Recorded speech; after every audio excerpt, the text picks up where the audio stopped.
അസ്സലാമു അലൈക്കും വറഹ്മത്തുള്ളാഹി തആല വബറകാതുഹു.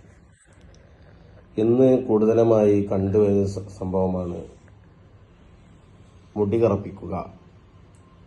ചില ആളുകൾക്കൊക്കെ പ്രായം കൂടി വരുന്നതിന് മുമ്പ് തന്നെ മുടി നരച്ച് കാണുന്നുണ്ട്.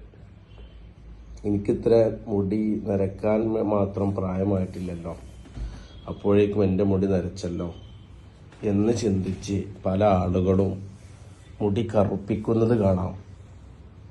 അത് ഹറാമാണ്, ഇസ്ലാമിക വിധി അത് ഹറാമാണ്. അതുകൊണ്ട് പല ബുദ്ധിമുട്ടുകളുമുണ്ട്. ജനാപത്തുകാരനാണെങ്കിൽ അവൻ്റെ കുളി സഹിയാവുകയില്ല, ഉളു ഉണ്ടാക്കിയാൽ ഉളു സഹിയാവൂല. താടിയുള്ള ആളാണ്, താടി നരച്ചു, താടി കറുപ്പിച്ചു, അല്ലെങ്കിൽ മുടി നരച്ചു, മുടി കറുപ്പിച്ചു, ഇത് പാടില്ല. നബി സല്ലല്ലാഹു അലൈഹി വസല്ലം പറയുന്നുണ്ട്, മുടി കറുപ്പിക്കൽ ഹറാമാണ്. നരച്ച മുടിക്ക് മൈലാഞ്ചി പോലത്തെ ചായം കൊടുക്കൽ സുന്നത്തുണ്ട്.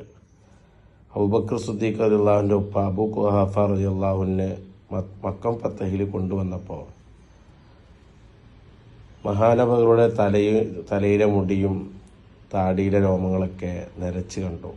അപ്പം നബി സല്ലല്ലാഹു അലൈഹി വസല്ലം പറഞ്ഞു, കറുപ്പിക്കരുത്, ചായം കൊടുക്കുക, മൈലാഞ്ചിട്ട് കൊടുക്കുക എന്ന് കൽപ്പിച്ചിട്ടുണ്ട്. അപ്പോൾ നരച്ച മുടിക്ക് മൈലാഞ്ചി പോലത്തെ കൊടുക്കൽ എന്തുണ്ട്, സുന്നത്തുണ്ട്. കറുപ്പിക്കാൻ പാടില്ല. പല ആളുകളും ഇന്ന് അത് ചെയ്തു വരുന്നുണ്ട്. ഒരു പക്ഷേ അറിയാത്തത് കൊണ്ടായിരിക്കാം. ചില ആളുകൾ അറിഞ്ഞും കൊണ്ടും ഇതിങ്ങനെ ചെയ്യുന്നത് കാണാറുണ്ട്.